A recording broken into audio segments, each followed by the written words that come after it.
She commandeered the room in the basement of her dorm as soon as she realized she would have to pull an all-nighter in order to prepare for tomorrow's final exam. Her roommate, Jenna, liked to get to bed early, so she packed up everything she thought she would need and went downstairs to study. And study. And study some more. It was 2 o'clock, and she realized that she left one of the textbooks upstairs in her bed. With a dramatic sigh, she rose and climbed the stairs slowly to her third-floor dorm room.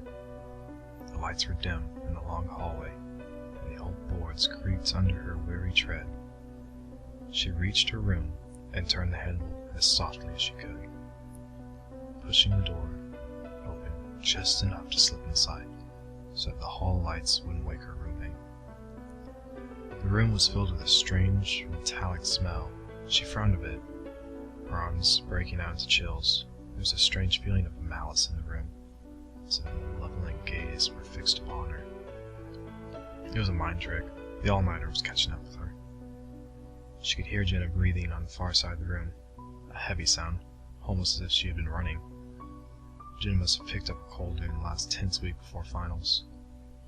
She crept along the wall until she reached her bed, groping among the covers for the stray history textbook. In the silence, she could hear a steady drip, drip, drip sound. She sighed silently.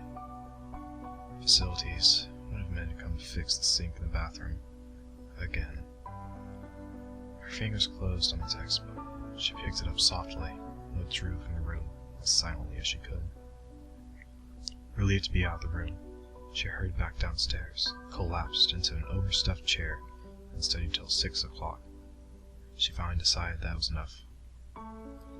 If she slipped upstairs now, she'd get a couple hours sleep before her 9 o'clock exam. The first of the sun's rays were beaming through the windows as she slowly slid the door open, hoping not to awaken Jenna. Her nose was met by an earthy, metallic smell. A second before her eyes registered the scene in her dorm room. Jenna was spread eagled on top of her bed against the far wall, her throat cut from ear to ear, and her nightdress stained with blood. 2 drops of blood fell from the saturated blanket with a drip, drip noise that sounded like a leaky faucet.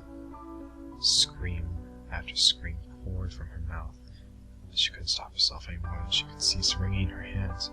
All along the hallway, doors slammed and footsteps came running down the passage. Within moments, other students had gathered in her doorway. One of her students gripped her arm with a shaking hand and pointed a trembling finger towards the wall. Her eyes widened in shock at what she saw. Then she fainted into her friend's arms. On the wall above her bed, written in her roommate's blood, there were the words, "Aren't you glad you didn't turn on the light?"